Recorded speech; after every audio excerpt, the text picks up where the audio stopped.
Please be seated.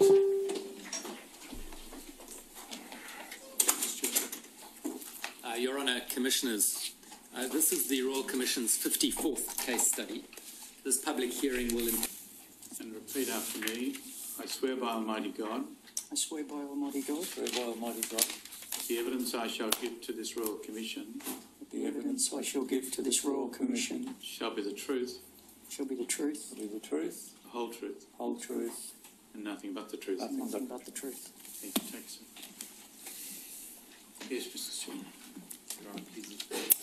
Mr. O'Brien, I'll start with you. Would you state your full names, your position in the organisation and your address? Yes, my name is Terence John O'Brien. My position with the organisation, as you mentioned, I'm a director of the Watchtower Bible and Tract Society of Australia. I'm currently not serving as the coordinator of the branch committee in Australasia. I have an assignment in Papua New Guinea for 12 months, but I've kept up to date with the information to do with the Royal Commission. That's why I've come back for the hearing.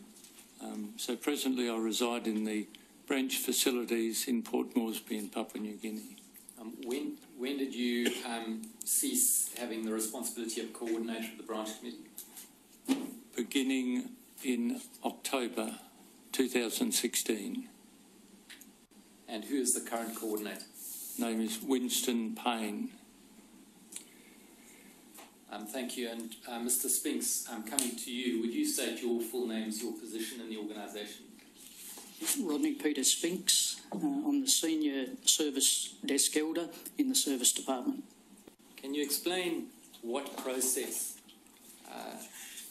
Watchtower Australia went through in order to address the issues that had been raised?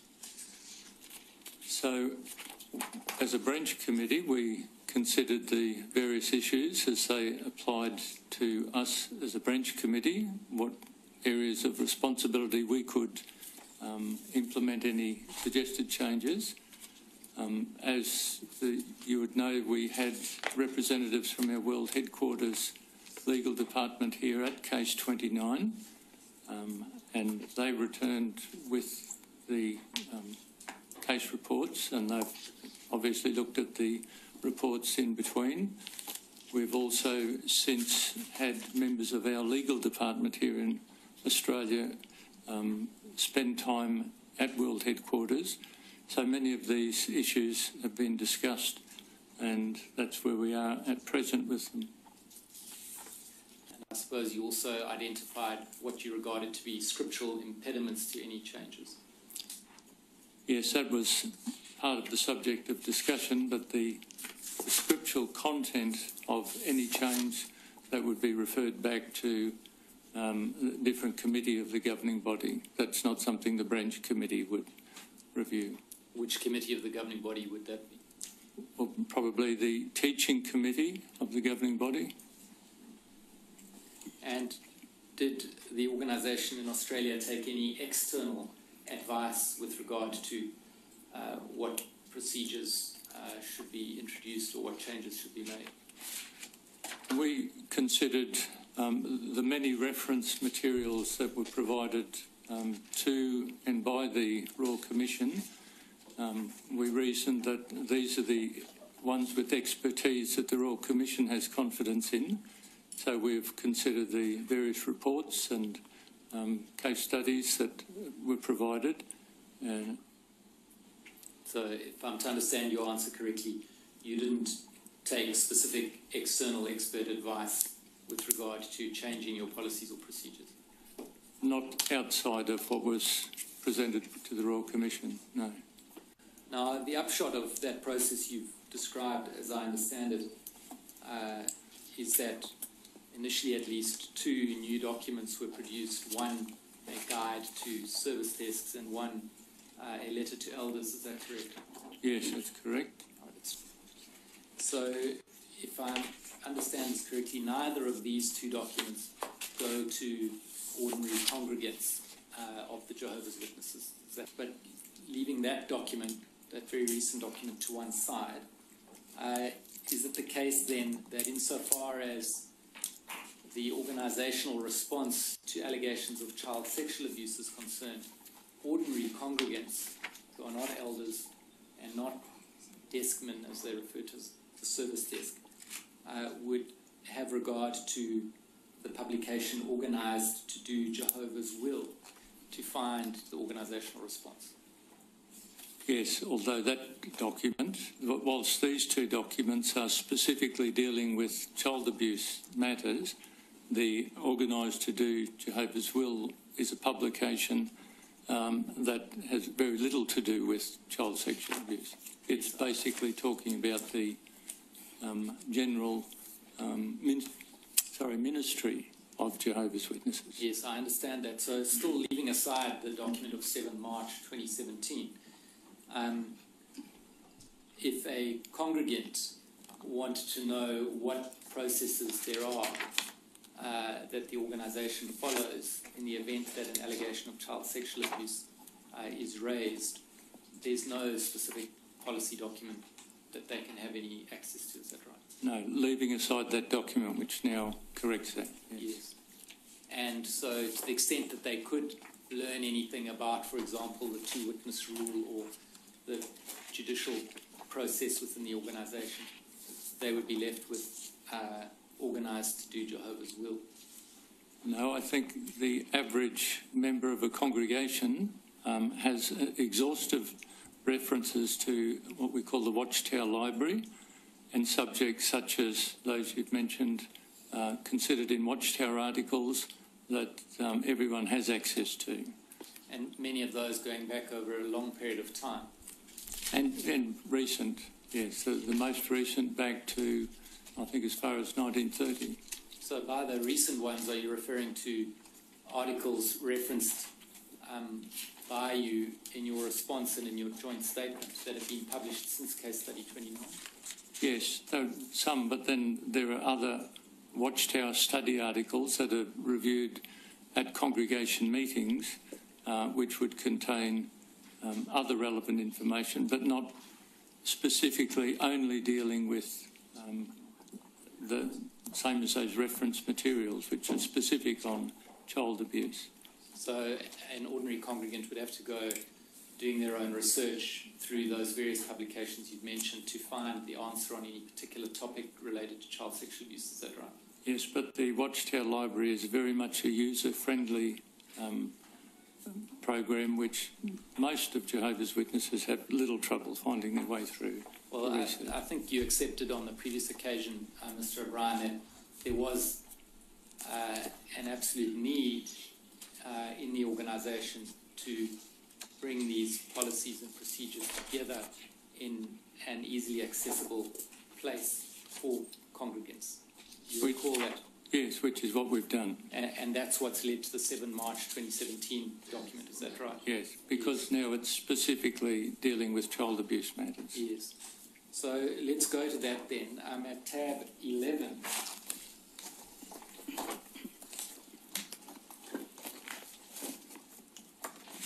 There's a letter from the solicitors. Perhaps there isn't. In any event, that's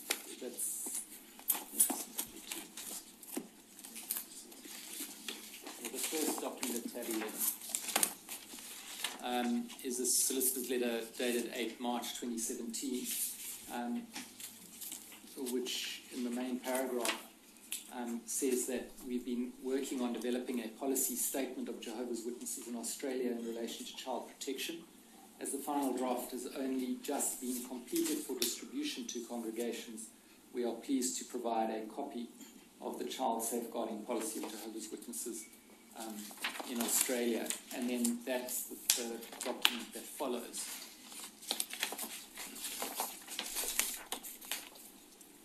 Now, firstly, in relation to this document, has it yet been published or made available to congregants generally in Australia? No, it's dated for release in March. It had been planned some time with the wanting to get it to the Royal Commission before this. I feel this is the final version. It has been approved now by the branch committee, it is an Australia document. It's not a worldwide document, so we've been able to give approval for that now. So we anticipate in the next week or so it will now be made available to congregations throughout Australia. And when you say you got approval for it, that's from the world headquarters or the governing body, is that right? Yeah, a draft was obviously sent to the coordinators committee who look after legal matters for the worldwide field. But the Australia document here gained final approval by the branch committee for release. When was it adopted by the branch committee? Just this last week we've given the final version, the one that you have here. You mean this week or do you mean last week? No, this week we finalised the final edits on it, just a few minor edits. Was there a meeting of the branch committee this week that approved and adopted this version? I think the meeting was held previously. We would have just circulated it for final review, but it's only had a couple of minor edits to make on it. And when did work on this document commence? Well, I'm not sure on that. That's happened since my transfer to Papua New Guinea, but I think Mr. Spinks has been involved in that and he could give you a much better answer to the Mr. question. Spinks? So, immediately following the public hearing in case study 29, we went away with a clear picture, as did the representatives from headquarters here, that we needed to make some adjustments with documentation, which we incrementally did. So there's been a lot of discussion about this. It's actually based on a policy that was under development and issued for the UK, but obviously there are some different implications there. So it's been a drawn-out process, and towards the end we wanted to have it available for the Royal Commission. When our hearing date got brought forward, we have had to move quickly. We didn't send it to the congregations this week for the obvious reason that if there's a suggestion or discussion, we just wanted to reserve the right to make any minor adjustments before it's distributed. But it's taken some time, but we've actually brought it forward a little bit so we could present it to the Royal Commission. And how long ago, Mr. Spinks, was it in a form similar to the one that we see now? In other words, leaving minor changes aside. I'm not certain with regard to the UK, but I would think over the last 3 or 4 months there's been discussion and video conferences and that to get it into the shape that it's in. We wanted some specific inclusions, which we're glad have been included. We've referred to it as a living document, that we want to make whatever adjustments need to be made to it, further adjustments if necessary, so that it's applicable for Australia. Back to you, Mr. O'Brien. Is there any plan, to your knowledge, to revise, organised to do Jehovah's will, at least in relation to policies and procedures responding to child sexual abuse? I'm unaware of any plans in that line. Now, in relation to S66, so that's the guideline to service desks, I'd like to refer you to tab 20 itself, and the second bullet point you'll see it says that the letter of 1 August 2016, so that's the document we looked at earlier at tab 6, or 7 rather, will replace the letter dated October 1, 2012 to all bodies of elders. So I take it that's right, it replaces that earlier letter. That's correct, yeah. So as of the date of the 1 August 2016 letter, the 1 October 2012 letter no longer applies. That's true. Right. And in the main paragraph in that letter, I don't intend reading it, but you'll see that much emphasis is placed on the confidentiality of the S66 document, and it says as to who specifically it can be given to. including that it's not to be given to service desk secretaries. Now, can you just explain what is I know this instruction didn't come from you, it came from World Headquarters, but I'm hoping you can assist us. What's the secrecy or confidentiality concern with regard to this guide to service desks?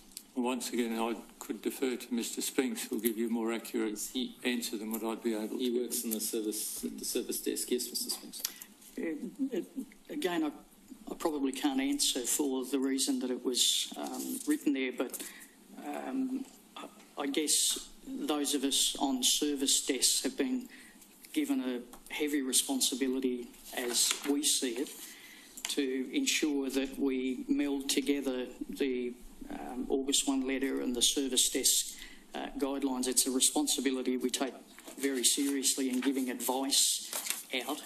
So my reading of it was simply that it's the responsibility of the service desk to make application of it and has ownership of the document. Beyond that, I couldn't comment. We appreciate that someone from outside the organisation might struggle to understand why there should be such secrecy with regard to something which is a procedural document as to how matters should be handled procedurally. Do you see that?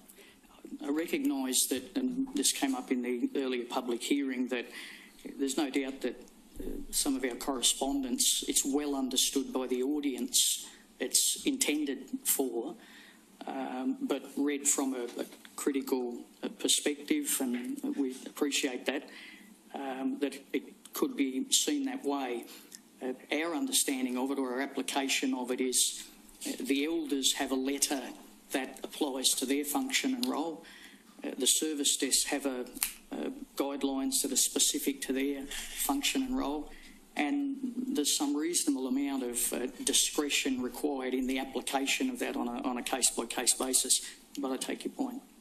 See, it might leave someone with the impression that there's really a dual practice here, that congregants are being kept from information which, with regard to processes that govern their lives or govern issues that arise in their lives. Do you see that? I understand that criticism that has been made. From our perspective, it's audience specific.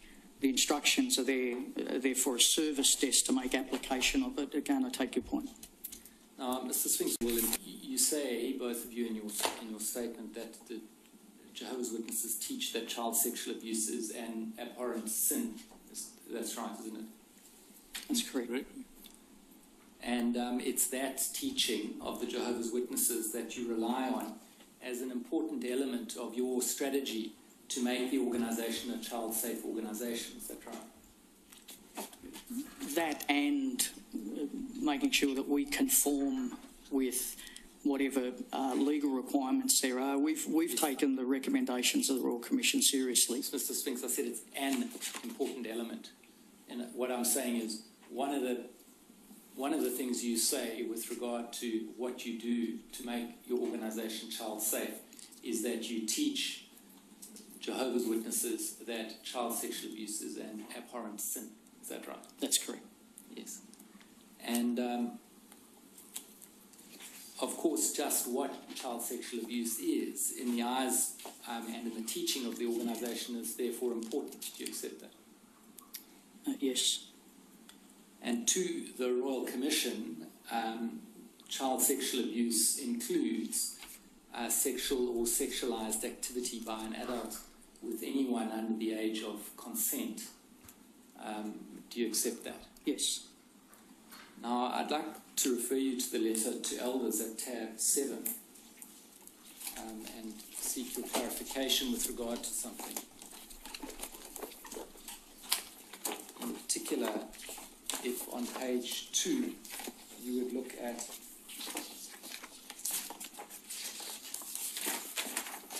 paragraph 10,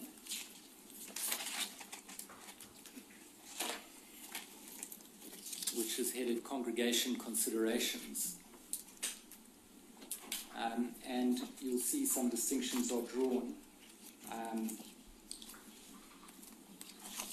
And in particular, the sentence I want to ask you about is the last sentence, but by all means read the whole lot. And the last sentence says, rather, this is in relation to what is child sexual abuse, we are referring to an adult guilty of sexually abusing a minor who is a young child. I don't think there's any question about that. And it goes on, or an adult guilty of sexual involvement with a minor who is approaching adulthood but was not a willing participant. Now, the question there is really this.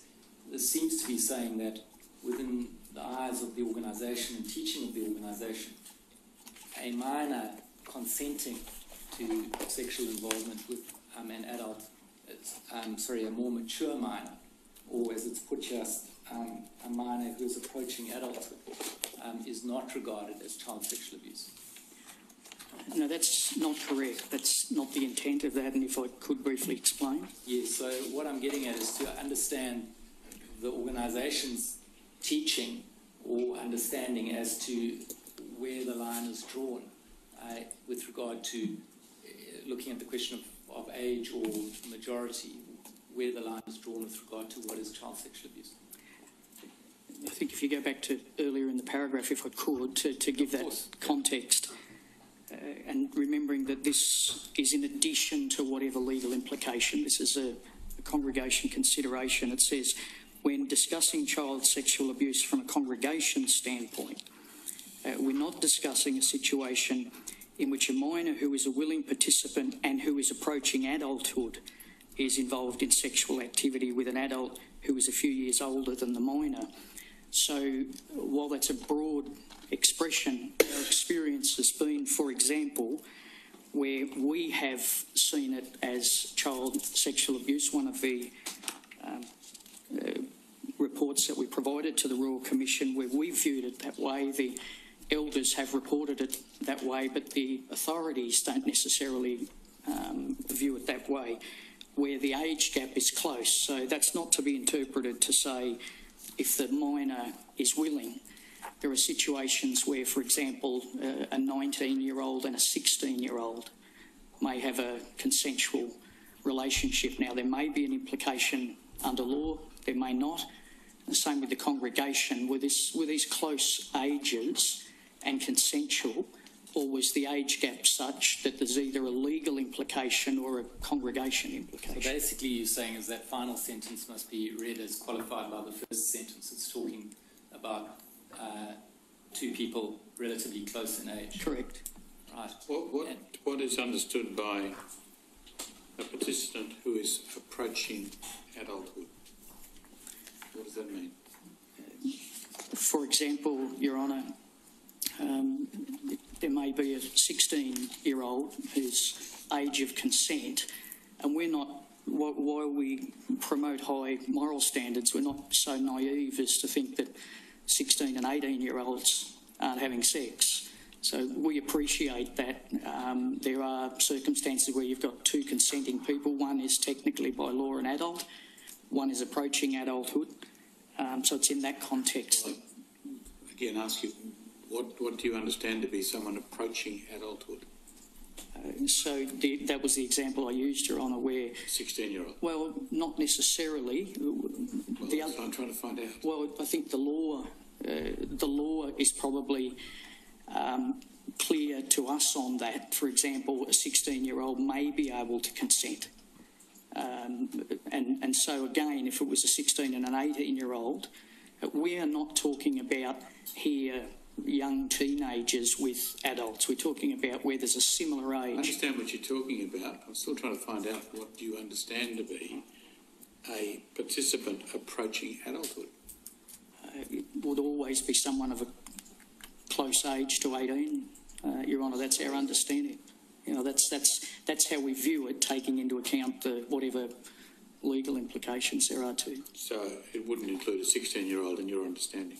I did mention the example that the law would permit a 16-year-old in some states to have sex with an 18-year-old.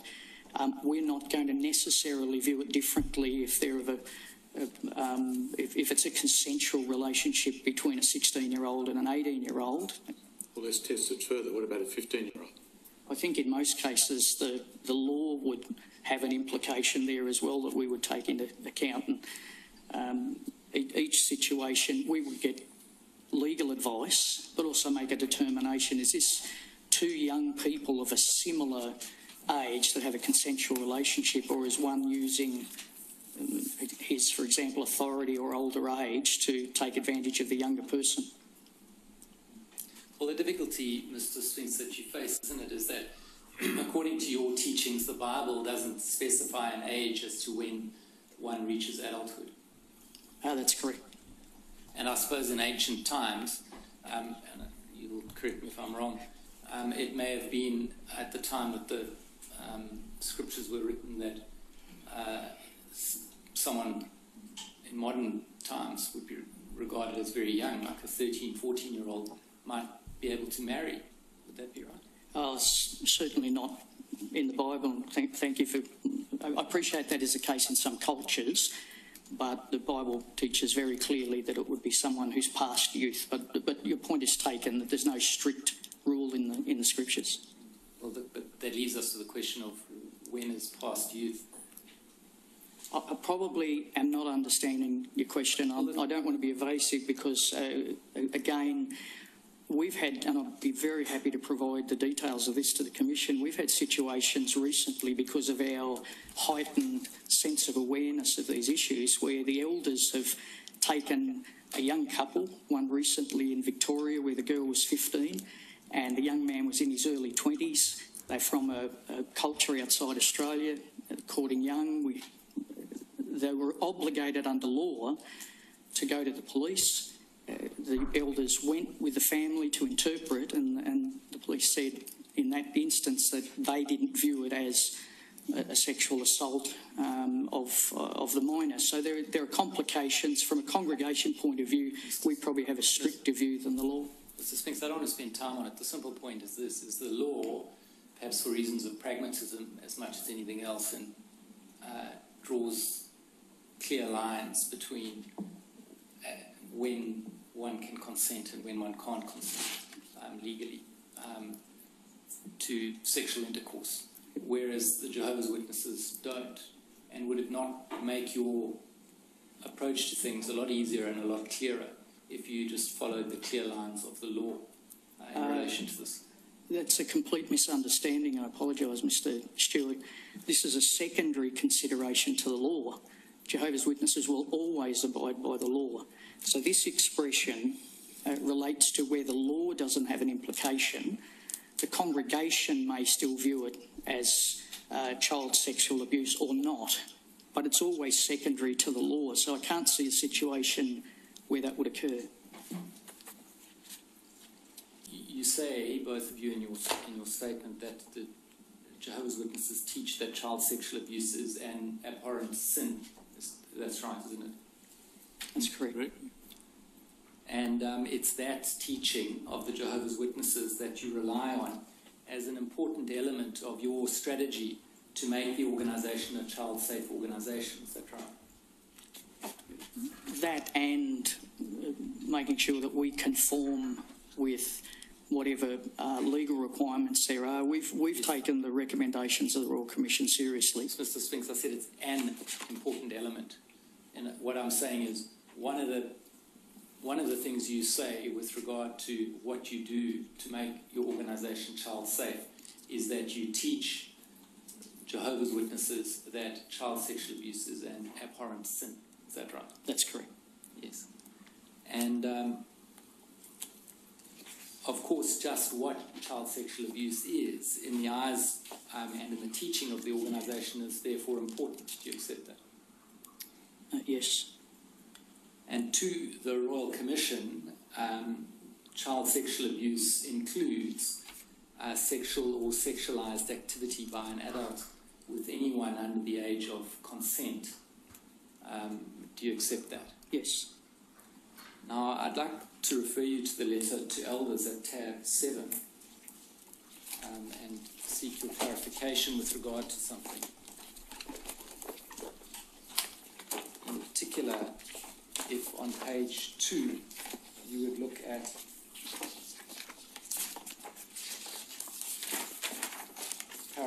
10.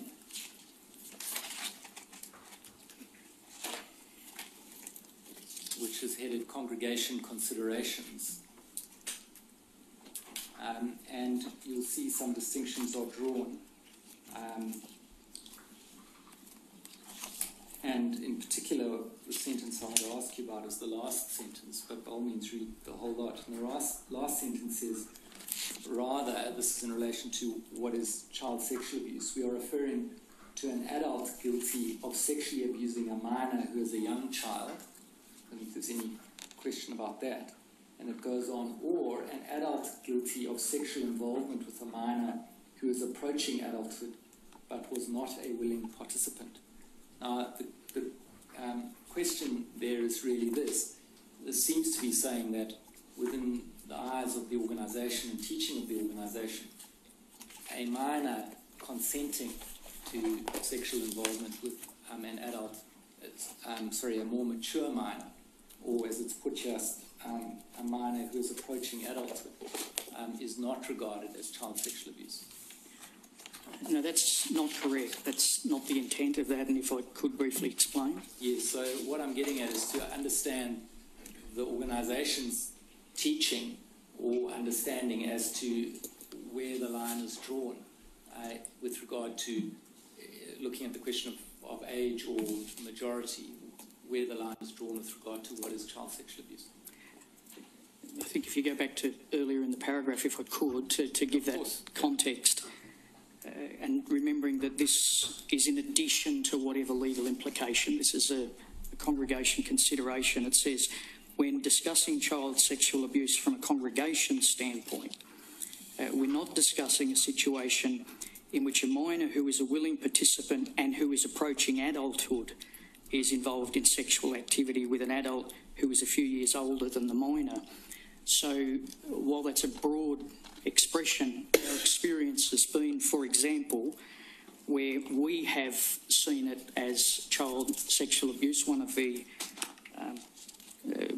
reports that we provided to the Royal Commission, where we viewed it that way, the elders have reported it that way, but the authorities don't necessarily view it that way, where the age gap is close. So that's not to be interpreted to say if the minor is willing. There are situations where, for example, a 19-year-old and a 16-year-old may have a consensual relationship. Now, there may be an implication under law, there may not. The same with the congregation. Were these close ages and consensual, or was the age gap such that there's either a legal implication or a congregation implication? So basically you're saying is that final sentence must be read as qualified by the first sentence. It's talking about two people relatively close in age. Correct. Right. What is understood by a participant who is approaching adulthood? What does that mean? For example, Your Honour, there may be a 16-year-old whose age of consent, and we're not, while we promote high moral standards, we're not so naive as to think that 16 and 18-year-olds aren't having sex. So we appreciate that there are circumstances where you've got two consenting people. One is technically by law an adult, one is approaching adulthood. So it's in that context. Again, ask you, what do you understand to be someone approaching adulthood? That was the example I used, Your Honour, where... 16-year-old? Well, not necessarily. I'm trying to find out. Well, I think the law is probably clear to us on that. For example, a 16-year-old may be able to consent. And so, again, if it was a 16 and an 18-year-old, we are not talking about here young teenagers with adults. We're talking about where there's a similar age. I understand what you're talking about. I'm still trying to find out what you understand to be a participant approaching adulthood. It would always be someone of a close age to 18, Your Honour. That's our understanding. You know, that's how we view it, taking into account whatever legal implications there are too. So it wouldn't include a 16-year-old in your understanding? I did mention the example that the law would permit a 16-year-old in some states to have sex with an 18-year-old. We're not going to necessarily view it differently if they're of if it's a consensual relationship between a 16-year-old and an 18-year-old. Well, let's test it further. What about a 15-year-old? I think in most cases the law would have an implication there as well that we would take into account. And each situation we would get legal advice, but also make a determination: is this two young people of a similar age that have a consensual relationship, or is one using his, for example, authority or older age to take advantage of the younger person? Well, the difficulty, Mr. Spence, that you face, isn't it, is that according to your teachings, the Bible doesn't specify an age as to when one reaches adulthood. That's correct. And I suppose in ancient times, and you will correct me if I'm wrong, it may have been at the time that the scriptures were written that someone in modern times would be regarded as very young, like a 13, 14-year-old might be able to marry. Would that be right? Certainly not in the Bible. Thank you for... I appreciate that is the case in some cultures, but the Bible teaches very clearly that it would be someone who's past youth. But your point is taken, that there's no strict rule in the scriptures. Well, but that leaves us to the question of when is past youth?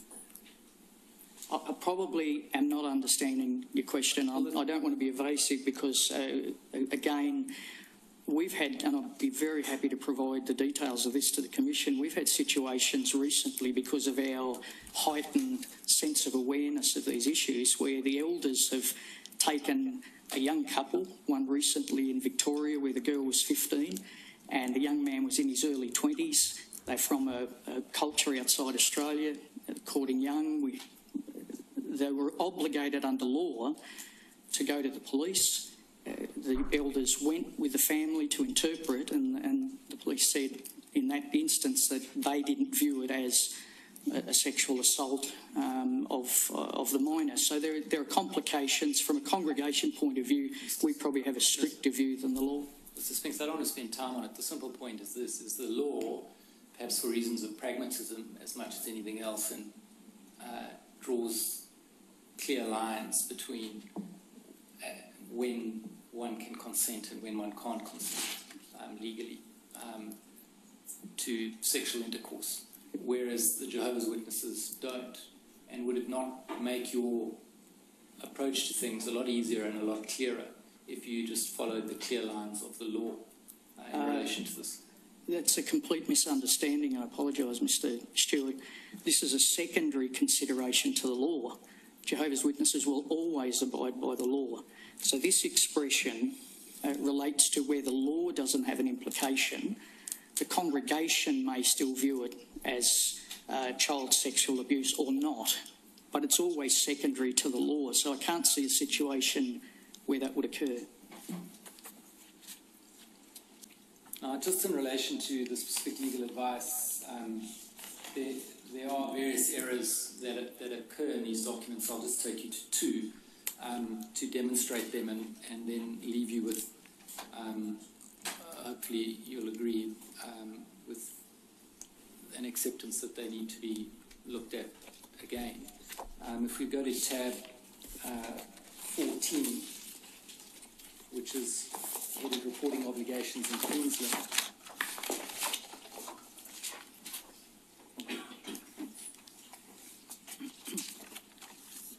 And you'll see that it says the age of consent is 16 for heterosexuals and 18 for homosexual. Do you see that?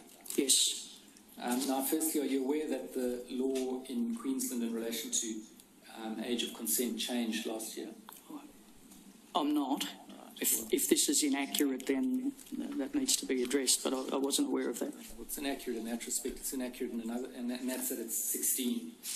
There's no longer a distinction, and it's inaccurate in another respect, and that is that the law draws no distinction, or drew no distinction prior to change, and subsequently between heterosexuals and homosexuals. In other words, the age of consent at 18 was set for anal intercourse, man or a woman.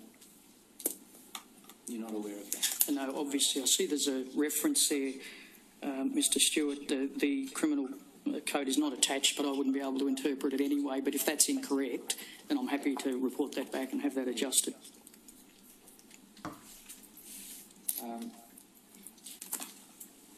Right, going on now to address the two-witness rule.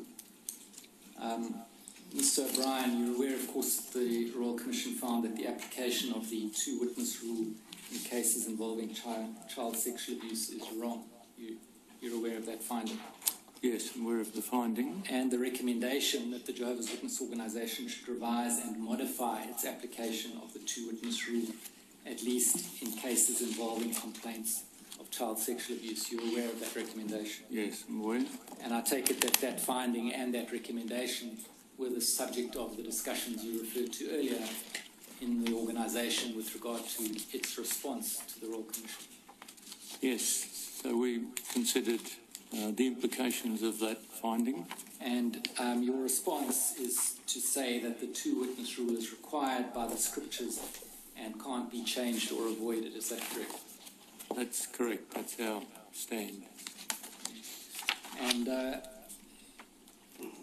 Your Honour, I'm not sure what Your Honour's intention with regard to... How much longer would you be?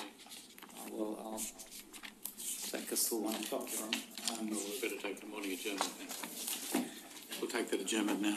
I'm just dealing with the two-witness rule, you'll recall, and I'd like to take you to your response document, Mr. O'Brien, at tab 1, page 14, paragraph 7.4.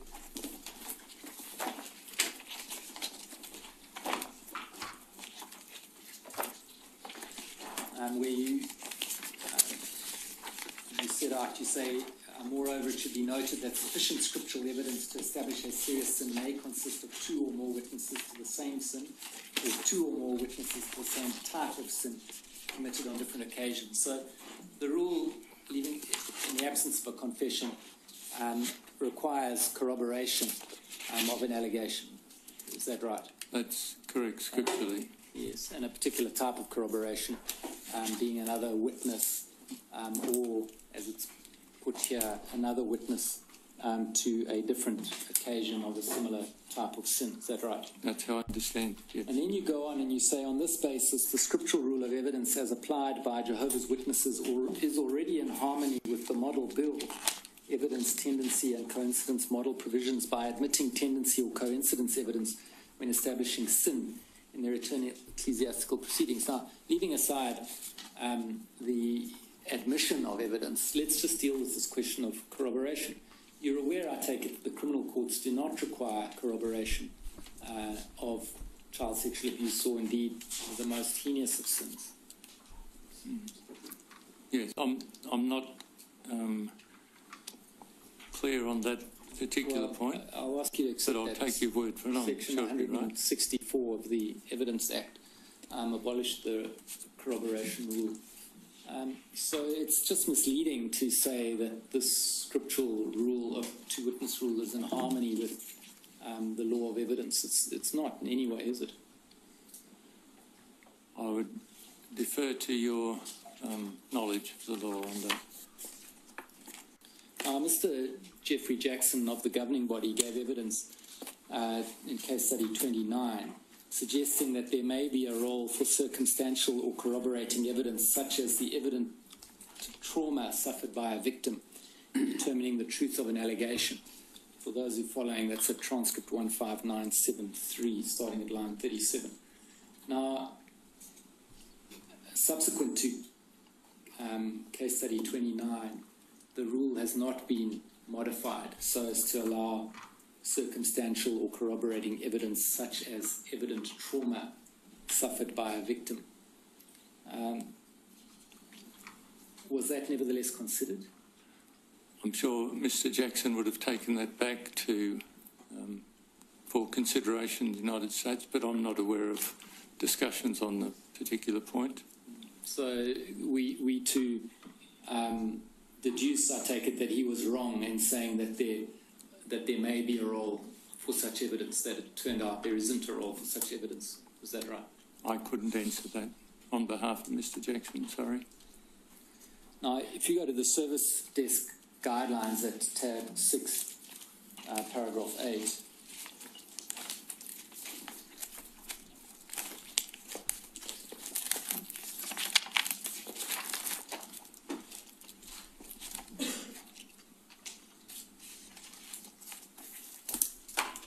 you'll see that it says there, for an accusation of serious wrongdoing to be established from a scriptural standpoint, there must be sufficient scriptural evidence, either a confession or testimony from 2 credible witnesses.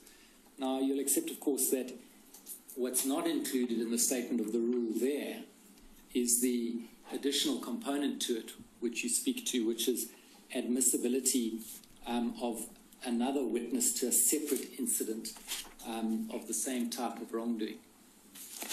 So that would be understood, that our policy on 2 witnesses. So one has a statement here to guide the service desk, but it doesn't state the second component to the rule. If I could, Mr. Stewart. Yes, Mr. Spinks. Without looking it up there, but paragraph 8 references KS 10, which is the Elders Shepherding Manual, and those paragraphs referred to there specifically state those points. So confession. Well, yes, I'm aware of that, but so it's there, but one has to go to another document to find it. Is that your point? I think if I could, by way of example, again, it's about audience, Mr. Stewart, the service desks know that KS 10 well, so we understand that somebody else looking in would say that's the case, but if I could, by way of example, I've done my best to read almost every issue paper and report from the Royal Commission, and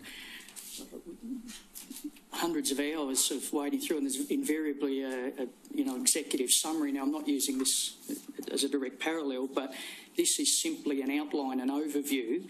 The extracts of all those publications are not put in there, but that reference, could I refer to it in the KS 10? Yes, well, I've got it here. It's at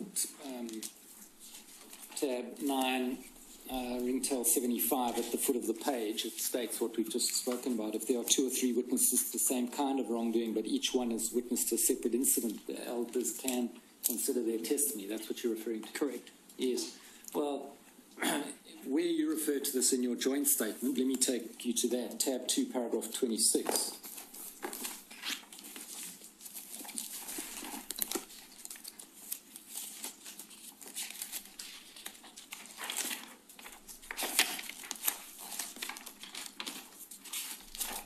So that's on page ringtail 7.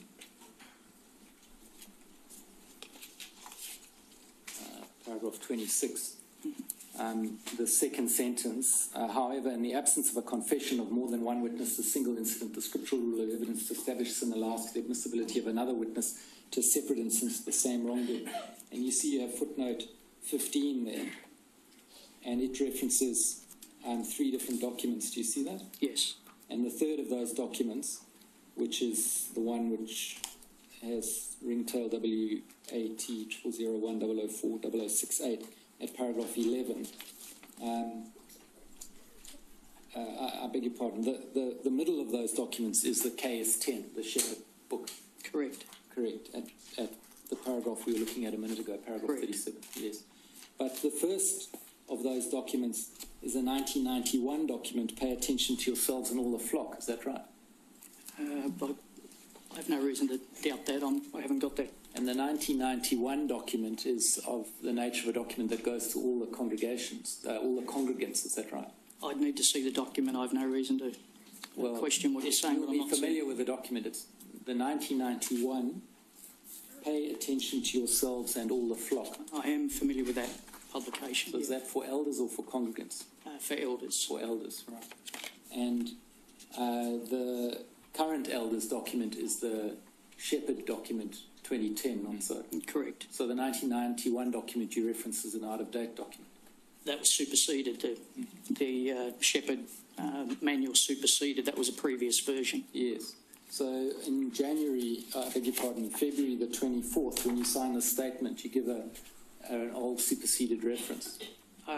Followed by the current reference, and I believe the purpose at the time was to show a consistent process there. I mean, if you put the two together, you'll find it similar, but I don't have it in front of me. And the third reference you give is the 1 October 2012 letter, which was replaced by the 1 August 2016 letter.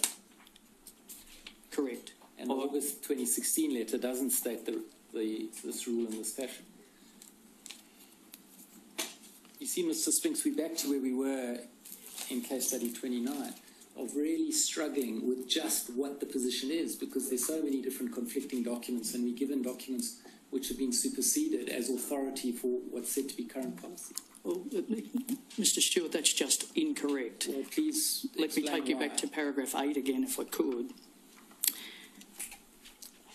Paragraph 8 of what? Of the guidelines for service desks? Yes. That's tab 6.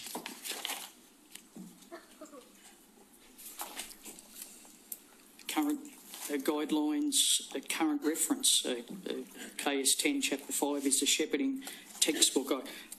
I take your point that when you're reading a statement, we've provided historical background, but I recall in the preparation of that was to overcome what we thought would be an obvious objection that's not always been the case. But the latest reference is in the footnote there, and it certainly is in the paragraph 8 of the service desk guidelines. Now, if the suggestion is that every one of those extracts should be pasted into the document, we'd be happy to consider that. But again, we're extremely familiar with that source material, and it's there in the current letter.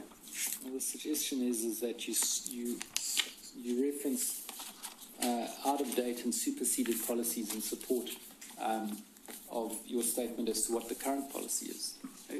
Mr. Stewart, again, with respect, I've just very clearly explained that the reason for that, the current policy is there, and to address what we felt would have been an obvious objection from the Commission that hadn't previously been our policy. So that's simply a footnote reference to show the existence of the policy.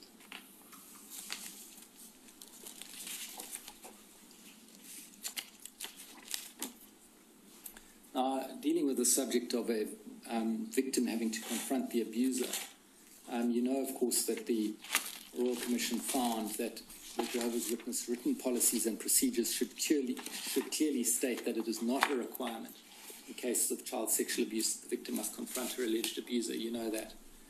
Yes. And that it was recommended that members of the organisation more generally should be advised in writing of the specific exemption that applies in cases of child sexual abuse. You're aware of that? Yes. And the letters to elders now make it clear that this is not required. Is that right? That's correct. Paragraph 13. That's correct. Yes. And but not the service desk guidelines. Am I right? Or have I overlooked it? I'd have to just give me a moment. Thank you.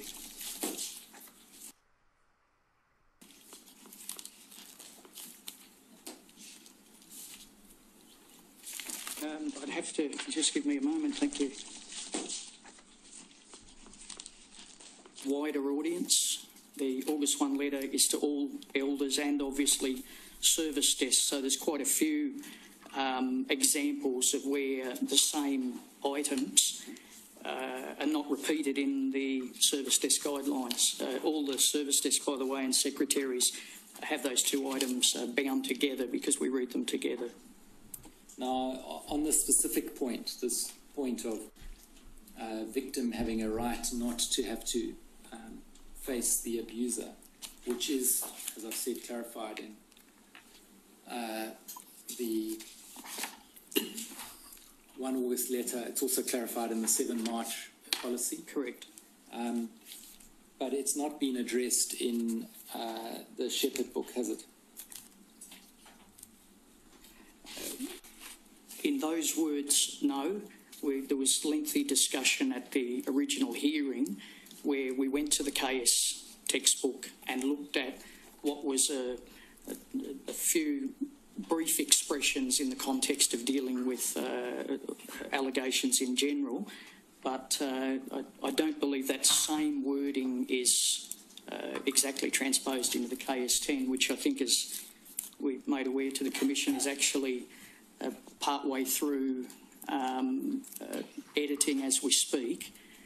We provided the Commission with the adjustments that have been made to date, and we're expecting that there'll be an entire adjustment of that and made available to all elders. But it's certainly much clearer in the documents. I must think, sorry, that is new to me at least. So let's just unpack that. Firstly, you've made available to us, which is now tab 9, a copy of the 2010 Shepherd the Flock of God, which is also referred to as KS10, with marginal annotations referring to certain letters to elders and other documents. That's right, isn't it? Correct. Right. But no actual changes to the substantive text. But if one goes to the letters, one can see where the text might have been qualified. And I believe on your copy there as well, those are marked beside it, and that's been distributed to every elder around the world. It's actually a live document electronically now where, as those changes are being made to that book, they're made live to every congregation elder. So we've simply given you a PDF version of the live copy. Yes, I understand that. But now the actual text of this document, am I to understand what you've just said now, is that it's in a current process of revision, and there's expected to be a new Shepherd the Flock of God edition to be produced? That's my understanding, and that's the reason for these ongoing edits. So I would anticipate that while that is referred to in the shepherding manual, I'm happy to go there again as we did at the previous hearing, but it will certainly be clearer using the language of the current policy in any future edition. Well, I do wish to go there. It's at tab 9, ringtail 0076, typed page 72, paragraph 39.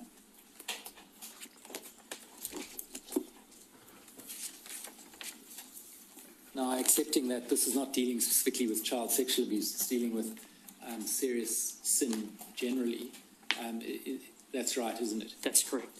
It says that under the heading, if the accused denies the accusation, the investigating elders should try to arrange a meeting with him and the accuser together.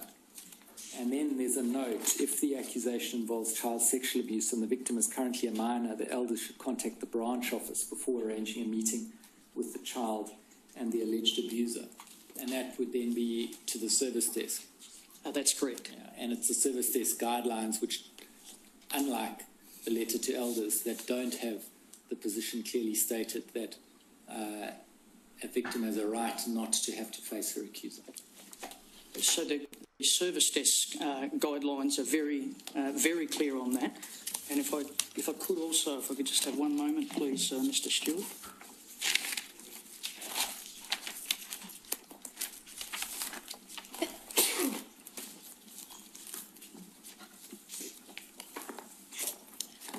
If I could, apologise if I'm repeating something that you've clearly stated here, but in the August 1, 2016 letter protecting minors from abuse, on paragraph 13. Yes, but that's the letter to elders. Correct. Yes, so I've just addressed not that letter, but the guidelines to the service desk, which is where the elders here in paragraph 39 are referred to. They're referred to the service desk. Correct. Yeah, and the guideline to the service desk doesn't contain an articulation of this right. As I said to you in the letter, the letter to the elders contains. Sorry, if I could, Mr. Stewart, read to you paragraph 1 of the service desk guidelines. Yes. It says the August 1, 2016 letter to all bodies of elders provides direction in connection with protecting children from abuse, the service desk should be thoroughly familiar with that letter and pertinent information in the shepherding textbook. So again, it's audience. The letter is for all elders.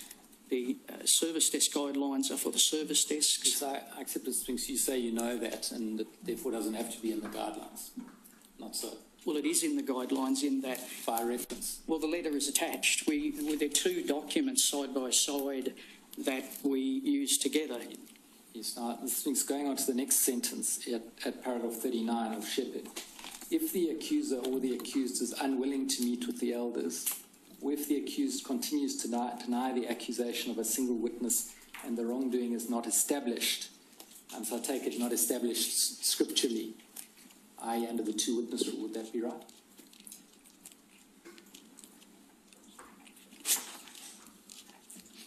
That's correct. The elders will leave matters in Jehovah's hands.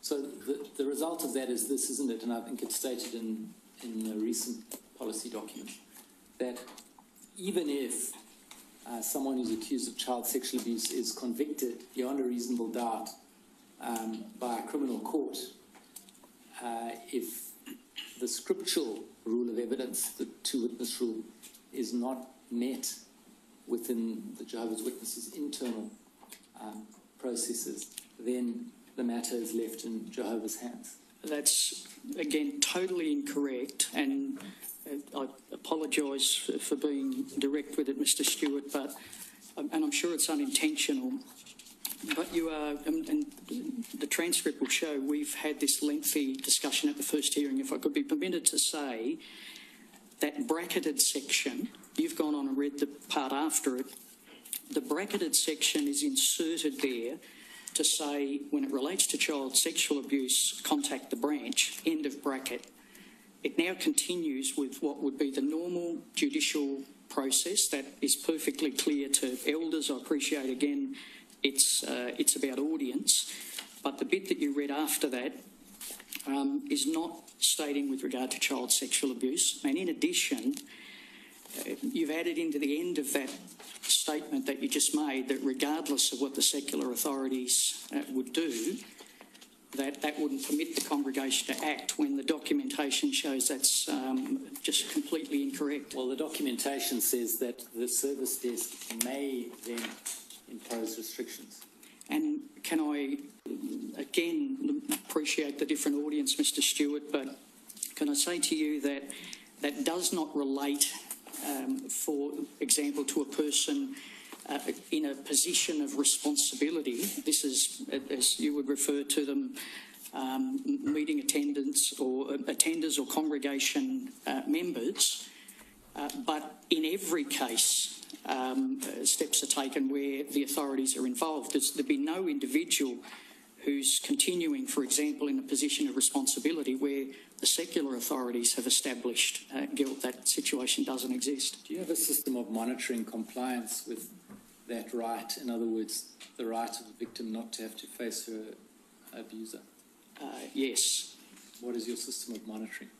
In every situation, as set out in these documents, and as you've stated yourself, the elders call the legal department, they call the service department, and in every case those key issues are repeated, and now of course in the more publicly available document.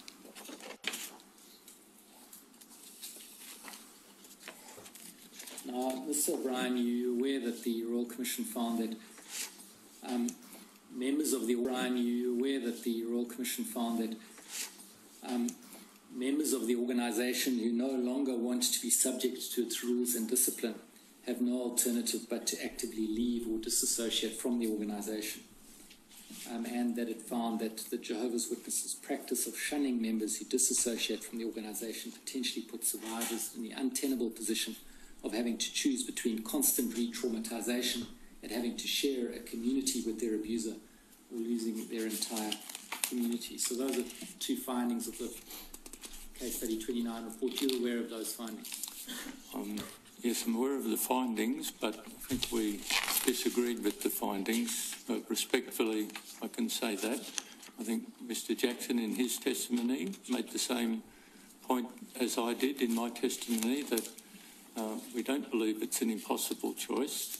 A person can stop associating with Jehovah's Witnesses, have nothing more to do with Jehovah's Witnesses without taking the step of disassociation. We've tried to make that very clear. Yeah, well, I'm not going to go back down that path now, having exhausted it on a previous occasion, but what I expect to find is the organisation's response to these findings in your response document of 3 January 2017.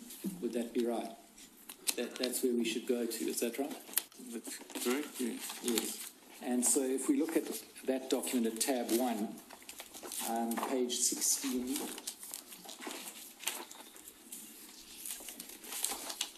which is ringtail 31.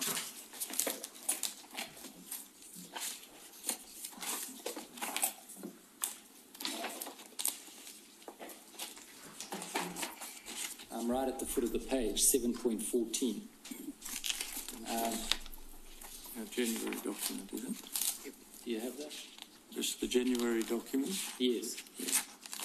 7.14. So you say there in the first sentence, shunning a disfellowship child molester is and will continue to be Jehovah's Witness Bible-based response to this serious sin. Well, that depends, of course, on whether the person was disfellowshipped or reproved, doesn't it? If they were reproved, then they're not shunned. Yes, that's correct. But here it's talking about the child molester. If they who is disfellowshipped, I beg your pardon, who is disfellowshipped. Yeah. But if they're not disfellowshipped, then they're not shunned. Right? No. Right, and then goes on, this practice is an effective mechanism for protecting children in the congregation. Well, of course, I think we canvassed before that doesn't do anything for children outside the congregation. Would that be right? Well, that's a position that's been taken, but again, we say that the congregation arrangement is one to protect the congregation from sin. We judge the matter of sin. We're not in competition with the legal justice system, and I think we've been down the road a little earlier that with reporting, we'll report out if it was mandatory reporting. That's a completely separate issue. If it's not, then we will leave that to the parent or the victim. But So certainly... So, Mr. Ryan, that's the first of the 3 paragraphs response. If we go to the next one, 7.15, you say it is not and has never been Jehovah's Witnesses policy to shun a victim of child sexual abuse. So that says what it says. That's fine. That doesn't meet the point that's being made, which is the victim of child sexual abuse who wants to and does leave the organisation is shunned. And then 16 says the policies and procedures on how elders should respond to victims have been consolidated and clarified. Elders have been reminded and encouraged to be empathetic and compassionate to the victims and their families. They've also been directed to provide ongoing shepherding to comfort both the victim and her whole family. If the elders are approached by a survivor of child sexual abuse, they should speak consolingly to the person and manifest an empathetic, compassionate, patient and supportive response. In exhorting congregation elders to lovingly and kindly serve as spiritual shepherds to victims of child sexual abuse, Jehovah's Witnesses confirm their long-standing policy that a victim will not be shunned.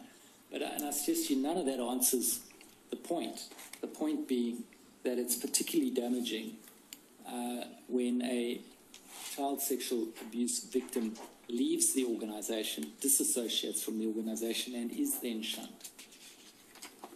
Well, that would be true if they disassociate themselves, you're referring to. Yes. Because that is the policy. But again, I think, as I pointed out in my evidence, I think Mr. Jackson did as well, that here we're talking about somebody who is of an age where they have qualified for baptism. So they are somebody who's either approaching adulthood or an adult, making that decision, understanding the implications of choosing either to disassociate themselves, knowing the consequences will be shunning, or simply ceasing activity with the congregation, but not taking the stand of disassociation. So it's a choice on the part of the person. Well, in brief, what you're saying is you haven't changed in response to the Royal Commission report in case study 29, you haven't changed anything in relation to shunning, is that right? Could I just read one scriptural point, because not all of the commissioners were here for the hearing, and I think this is really the basis for our thinking on these scriptural matters on which we find disagreement. So we appreciate there's disagreement. This is in the Bible book of Isaiah, chapter 33, and it talks about the laws under which Jehovah's Witnesses believe we come. Chapter 33, verse 22, it says, "For Jehovah is our judge, Jehovah is our lawgiver, Jehovah is our king." So that covers every aspect of the legislative, the executive, the judicial process. All Jehovah God reserves to himself. And we understand scripturally he delegates some of that authority to congregations, to families, husbands, wives, parents. But ultimately, if God's word provides a direction on a certain doctrine, Jehovah's Witnesses are bound by that, regardless of how others may view that. Well, I understand that's the position you take, and I'm not going to enter into a debate with you about how, as I did on the previous occasion, about how the Jehovah's Witnesses' position on a range of things has changed over the years on blood transfusions and blood fractions, by way of example, and on a number of other things. So we'll leave all that to one side. But just to get back to my question, which I understand the answer is yes, and the question was, in response to the Royal Commission findings and recommendations in relation to shunning in the report for case study 29, you've not made any changes? Well, the branch committee or the directors of the Watchtower Bulb and Track Society of Australia are not authorised to be able to do that, Mr Stewart. That was a matter Mr Jackson would have taken back to the governing body, as he said he would. Yes, that's the point that you make, is you regard yourself bound by those policies, or to those policies by the scriptures, and you can't change them, and therefore haven't changed them. Is that right? Scriptural understanding, most definitely. Could I comment, Mr Stewart? Yes, Mr Spinks. I think, and again, if it's about how it's presented, we accept that. It's not our intention to be defensive, but Council Assisting is repeating what was an incorrect conclusion from our perspective, and I say that with respect, where you're actually asking, have Jehovah's Witnesses changed something that they never did? So I think where the confusion comes in, and Mr O'Brien has nicely explained that if somebody chooses to take a different course and remove themselves, disassociated, that's a matter for them. But victims of child sexual abuse are not shunned. There's no evidence. If they disassociate, then they are. That's the point. Well, but again, what you're suggesting there is that the congregation makes a decision to shun a victim. If a victim or a survivor makes that decision themselves, then they understand the implications. There's not a situation where someone has disassociated because they're a victim of child sexual abuse, but we just wanted to make that point again. I think the real issue is that for some people the circumstances will be such that they just can't stay, and they will find it necessary for their own survival, effectively, to disassociate. But the consequence of that is they are shunned and lose all of their prior social structure. That's the issue. And you heard the evidence that some people gave about that issue. That's the problem. If I could, Your Honour, with respect... That doesn't happen in other parts of society, generally. Again, Your Honour, with respect, and I certainly don't want to be protesting the point. Say what you believe to be true. Thank you for that. The Commission has consistently, and we respect the right of the Commission to draw the conclusions and Council Assisting, but the Commission has consistently failed to acknowledge that individuals who want to leave the organisation of Jehovah's Witnesses, no longer be an active member, can do that by conflating someone choosing to no longer be an active member and someone specifically disassociating themselves, saying, I just don't agree with the organisation anymore, I don't want to be a part of it, are two totally separate things. And again, with respect, we just make the point that was inherent in what I just put to you, but the consequence of dissociation, as we understand it, is that that person will be shunned, and that means they lose contact with family, friends and everyone else who remains inside the Jehovah's Witness organisation. Is that right? Again, Your Honour, the person... Your colleague is nodding. Is that right or not? Well, because you've said disassociated, Your Honour, but he or she can choose to be no longer an active member of the congregation. I understand that, but if they are so unable to cope with what's happened and the way they've been treated inside the organisation, that they dissociate, then they lose all of their previous social structure. Is that right? That could be the case, and we respect their right to make that decision. Well, it's a pretty cruel way of dealing with someone, isn't it, who has suffered sexual abuse. I could only repeat what I've said, Your Honour. I know, but it's cruel, isn't it? To take away, by reason of the rules that you impose, all of their social structure. That's cruel. Could I just interrupt, Your Honour? I believe with the difference between disfellowshipping and disassociation, the congregation takes the action in disfellowshipping somebody who is then shunned. The person who disassociates himself, they're taking the action. Now, for whatever reason, I agree, not even with regards to being a victim, others make the same decision. But they are actually taking the stand to shun the congregation from themselves.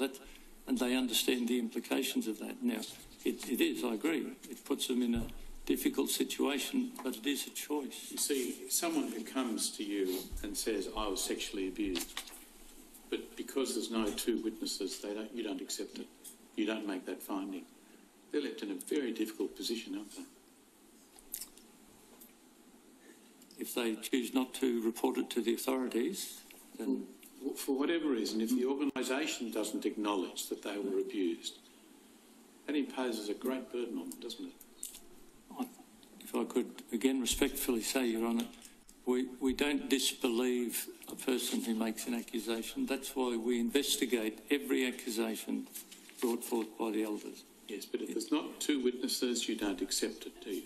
Because scripturally we're not able to. I know. And that, you would understand, can be very, very distressing for someone who has come to you with that complaint, can't it? Certainly. Not being a victim is very distressing. Whatever consequences come, yeah, we agree. And that can lead to a chain of circumstances where that person feels unable to do other than dissociate from your organisation. Could I respectfully, Your Honour, say we don't want to be defensive, and we acknowledge that disassociation or disfellowshipping certainly have implications. An individual can choose to be inactive. Could I use very briefly a parallel that in my careful reading of the issue papers from the Commission, and some of it I don't understand, most of it I have. It's been very well put together, and the summaries. One reference said that only reporting is low across the community. One study that's not suggesting the Commission validated it, but it was just referenced. One study in this country suggested that only 10% of child abuse allegations, and I believe it was in New South Wales, but I'll be corrected on that, lead to a conviction, and only around half of those lead to a custodial sentence. I mention that simply to say that if on an occasion a victim of child abuse has felt that where Jehovah's Witnesses have taken a Bible-based stand, my heart also goes out to the thousands of victims who've come forward and asked for help. It's not resulted in a conviction, or if it has, only half of those result in a custodial sentence. So I just put it in the context that we are extremely aware of the damage that is done where the victim, it's compounded by the action that we the police or the courts take, and in that context we absolutely agree with you. I understand what you say, but can I just ask you this simple question? Why is it necessary when someone feels that they can no longer abide the organisation and has to dissociate, why is it necessary to shun them? Why can't they keep having social contact with those people who happen to remain in the organisation? But I'd say again, and we're going to appear very repetitive, I apologise, Your Honour, but the individual can choose. Why is it necessary for the organisation to tell all of its adherents, you must shun that person? Because the individual has not taken the decision to no longer associate or to no longer be involved with congregation activities, which is their right. They've taken the decision to say, I'm shunning the congregation, I'm no longer a part of the congregation, I put it in writing. So the individual takes that action, and we understand the implications. When someone is disfellowshipped, the congregation takes that action. So the individual does not need to put themselves in a position where they're shunned. They can walk away, they can go to another congregation, takes that action. So the individual does not need to put themselves in a position making, Your Honour. Well, you haven't answered the point, but we'll move on. Answer the question, Mr. Spence. You have not answered His Honour's question. His Honour's question is, why is it necessary to shun the person who disassociates? And before you answer, let me clarify one thing. The person who disassociates, both you and Mr. O'Brien have now said it, you said that they shun the organisation. They don't necessarily at all. You're talking about someone who just doesn't want to be part of it anymore. They still want to have their friends, their family, and everything else, their social network. So accept that kind of person, but it disassociates. Now, why is it necessary to have a policy that everyone else must now shun them? Again, that's a decision the person makes, because that individual... Sphinx, that is not... Mr. Stewart, I don't think we're going to get anywhere. I think we should... Well, the real answer to the question is because you say the Bible says so. That's the answer, isn't it? Yes, that's our understanding of the scriptural disfellowshipping and disassociation doctrine.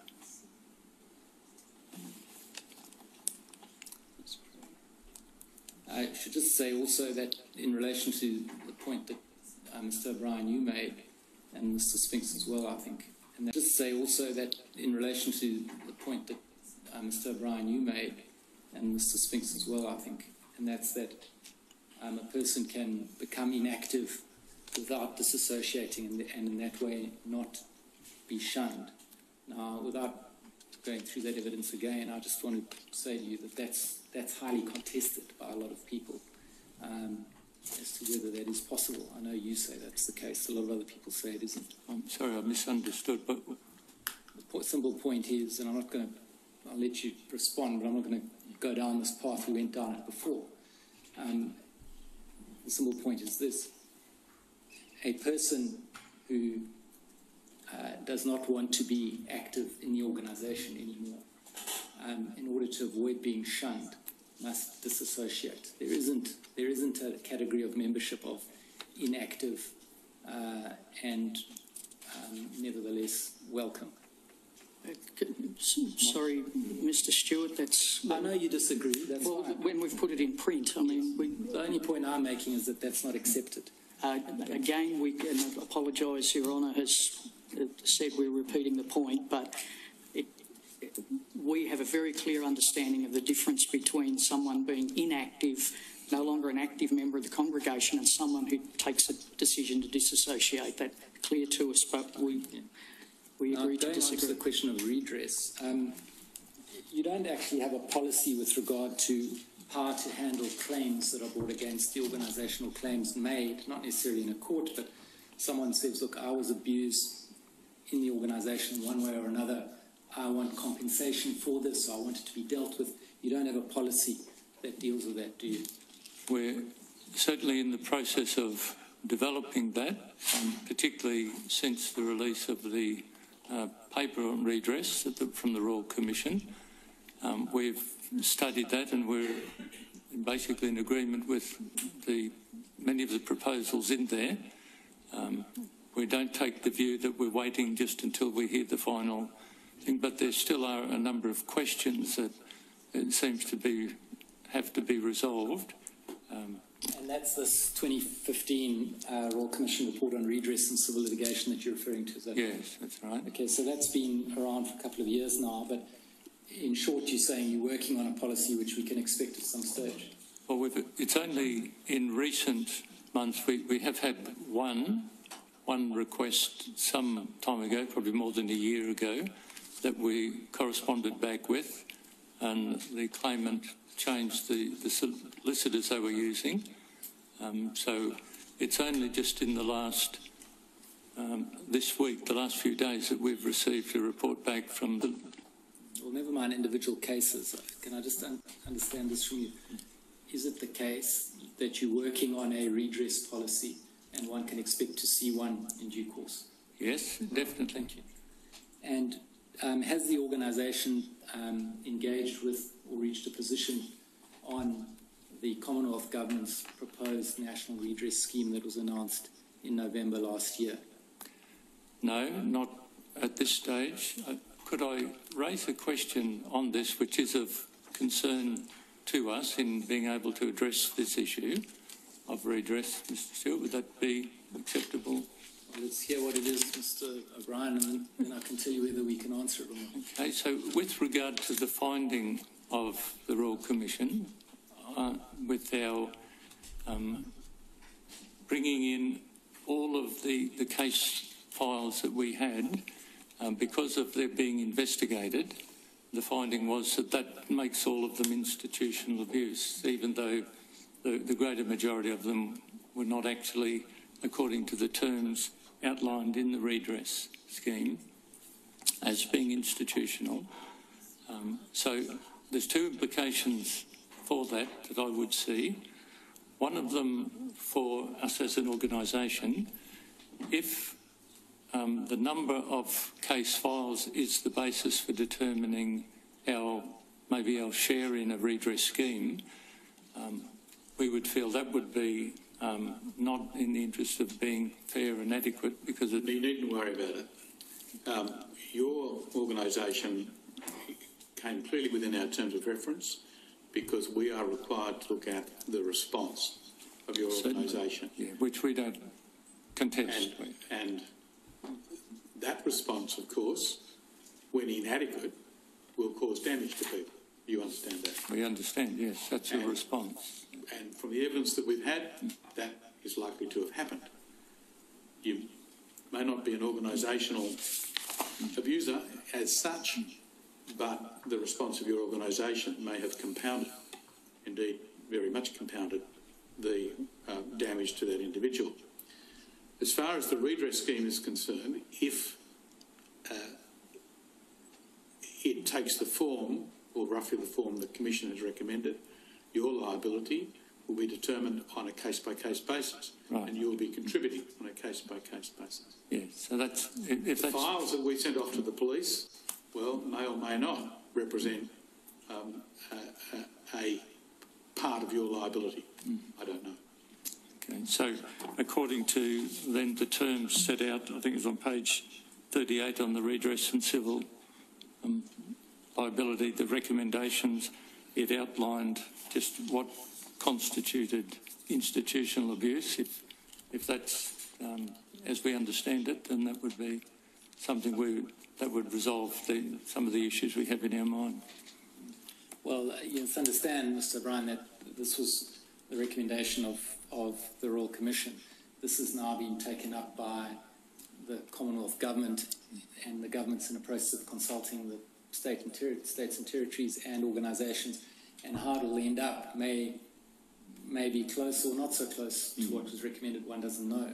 So my simple question is to what extent is your organisation engaging in that process, or taking a position on whether it should engage in that process?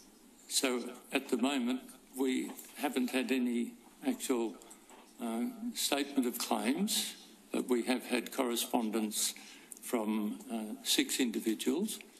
So we're formulating on the basis at the moment, still trying to determine what sort of extent of claims we would have, because I do understand from the report that each organisation would still be responsible for their own claims, which is part of the recommendation. If that was what the National Redress Scheme brought in, that possibly will affect which institutions and states would opt in for that. So I think it's still a little bit too unclear for us to commit ourselves definitively.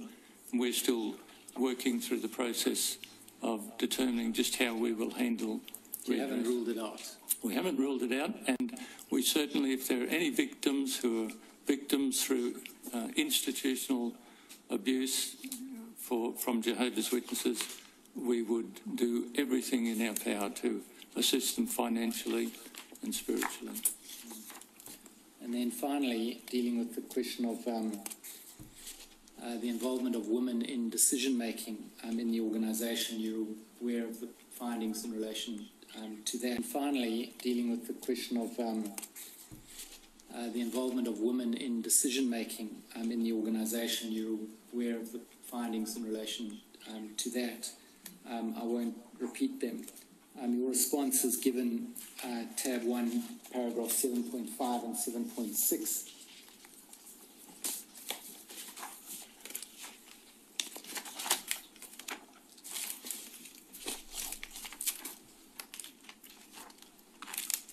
So 7.5 is the broad statement. 7.6, you say women can and do participate in the process of presenting allegations of child sexual abuse to the elders. So I take it you mean that as a matter of ongoing practice that happens. Is that what you're saying, Mr. O'Brien? This is to do again with the entire process of receiving an accusation, to the completing of giving support to a victim. So the role of women in the process, the only restriction that Jehovah's Witnesses have on that is in the actual judicial committee, which is dealing with the perpetrator, not dealing with the victim. Yes. So women can be involved in the entire process. The victim never has to confront the perpetrator, doesn't have to sit in on the judicial committee. That's the point, isn't it? Your answer in relation to decision-making is that you are scripturally bound, that the decisions can only be made by men. Yes, once again, that's a scriptural requirement that we adhere to. And at the end of that paragraph, 7.6, you say, see paragraph 13 of the August 1 letter. I take it that's in support of the statement that complainant may be accompanied by a confidant, etc. That reference seems to be wrong because paragraph 13 at tab 7 doesn't say anything about that.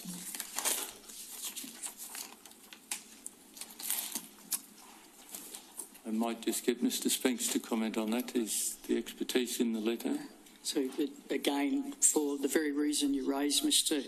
Stewart, we've acknowledged that, and so in the current Australian safeguarding policy, and we've made the very recommendation that you've just raised.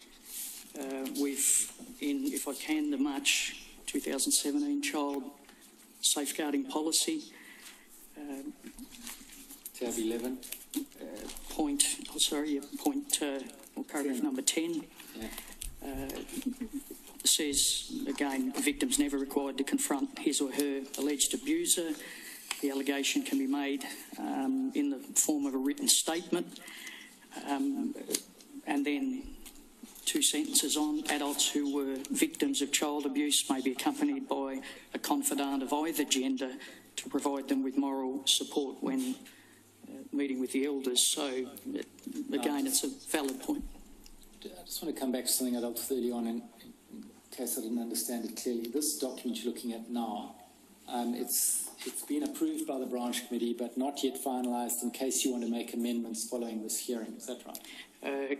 We were ready to distribute it and made the observation that if something is said at the public hearing that needs to be clarified, then that's what we want to do. But our understanding at this stage is it's completed and subject to any other observations that we can include in it. But That's correct. Right, so you anticipate then finalising it shortly, would that be right, in the next week or two? That's correct. Yes. And then to whom is it going to be published exactly? To congregation members. To all congregation members. So that's the audience for this document, is all congregation members. How will that be done? Well, that's the decision the branch committee has got to make, whether we're going to do that in a printed form or whether it's going to be distributed through electronically through the electronic mailing system for each congregation and made available locally. That's either way, it's available to all congregation members. But you give the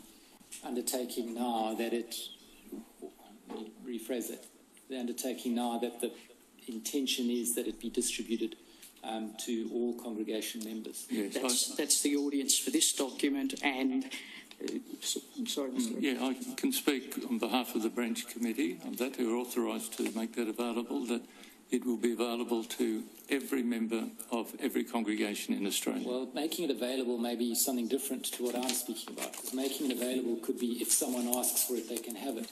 I'm just seeking to determine whether it's actually going to be actively distributed so that people have access to it without having to ask for it. So if I could, I'm not a part of the branch committee, but the recommendation that we've made, and I believe will be acceptable, that every congregation member will have it made available to them, whether that's through a paper distribution or an announcement or made available at the Kingdom Hall. That's the only decision that's got to be made. But every congregation member will be made aware of it and a copy made available to them in each of the 800 congregations around the country. You'll understand and accept that to the extent that people's rights within the organisation are articulated in this document, they need to know what those are.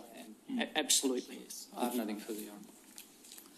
Mr. Tockley, do you have any questions? No, Your Honour, there's no regular application. Before we close, I have one question. I want to refer you back to paragraph 1716 of tab 1.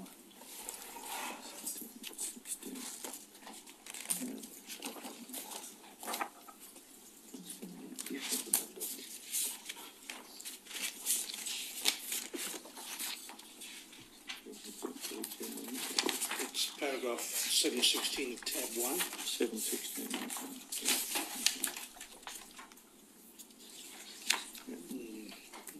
What's on the screen is not that.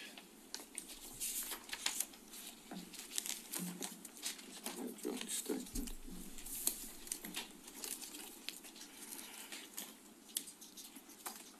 Until 32. I would summarise that as, in its totality, as indicating what we would describe as a pastoral response.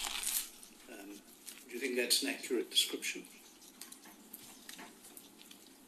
I don't understand the question. I apologise. Well, A religious response. yes, pastoral means looking after the flock. Yeah. I mean, this is about empathy and compassion and so on.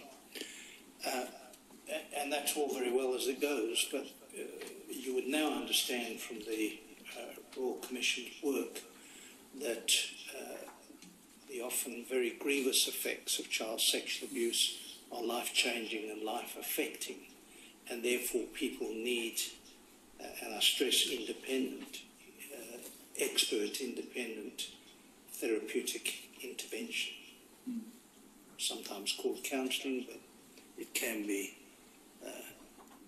better described as I put it.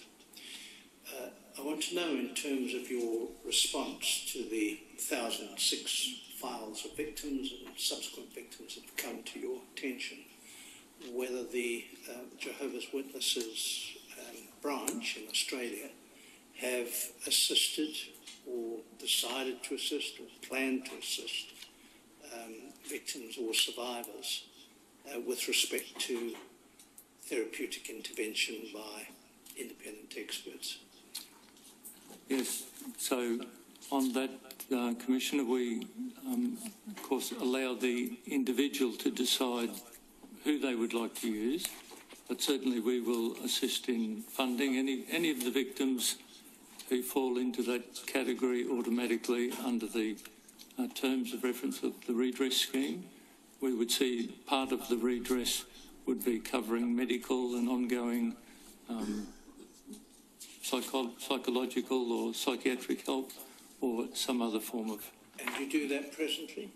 No, because we haven't had any actual claims or correspondence until this last mainly 6 to 8 months.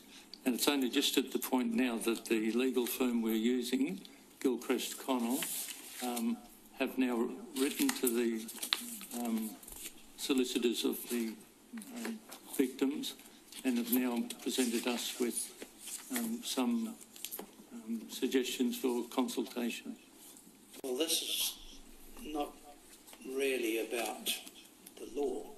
It's about going further than compassion and actually providing people help for grievous psychological harm. Surely you're not going to wait until 2018 when the redress scheme finally comes up to reach out to victims and survivors. No, not at all, Commissioner, because we have already now been in contact with these, so the ones who've made claims, we're not actively going out looking for other victims because we don't know what the situation is with them, but those who've corresponded to us, who've sought some form of redress or compensation, we're at the point now where we can address that long before 2018. Well, perhaps I could ask through you, Mr. Stewart. Mr. Stewart, perhaps I could ask through you if you could give us some formal advice as to whether you are assisting anyone at present with financial help for independent therapeutic advice as a branch. We'll follow that up, Chris. Nothing further, nothing arising from that, Mr. Tockley? No, there's nothing to be done. Very well, thank you. That brings this particular hearing to an end. And thank you both for your contribution, and you are now excused, and we'll adjourn until 2 o'clock. Stand.